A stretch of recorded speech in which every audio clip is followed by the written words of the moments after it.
আমার লেখা একটি কাহিনীমূলক প্রেমের কবিতা অপূর্ণ ভালোবাসা। আমি তোমাকে অনেক অনেক ভালোবাসতে চেয়েছিলাম, কিন্তু তুমি বোঝোনি আমায়। সমুদ্রের কিনারায় গিয়ে তোমার পাশে বসে হাত ধরে গল্প করতে চেয়েছিলাম, কিন্তু তুমি হাত বাড়াওনি।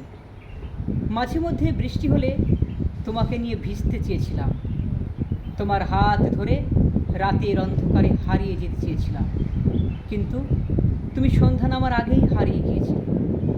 মেঘলা দিনে বিকালবেলা তোমার সাথে পার্কে বসে সময় কাটাতে চেয়েছিলাম, কিন্তু তোমার ব্যস্ততার মাঝে আমি হারিয়ে গিয়েছিলাম। সকালে ঘুম থেকে উঠেই তোমার ওই মিষ্টি ঠোঁটের হাসিটা দেখবো ভেবেছিলাম, কিন্তু ভোরবেলাতেই ঘুমটা ভেঙে দিয়েছিলে তুমি আমার।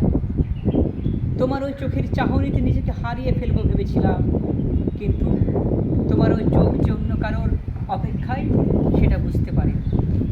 তোমাকে জীবন ভোর ভালোবাসতে চেয়েছিলাম, যেমন ভালোবাসে চাঁদ আকাশকে, কিন্তু তুমি জ্বলে উঠেছিলে অন্য আকাশের বুকে।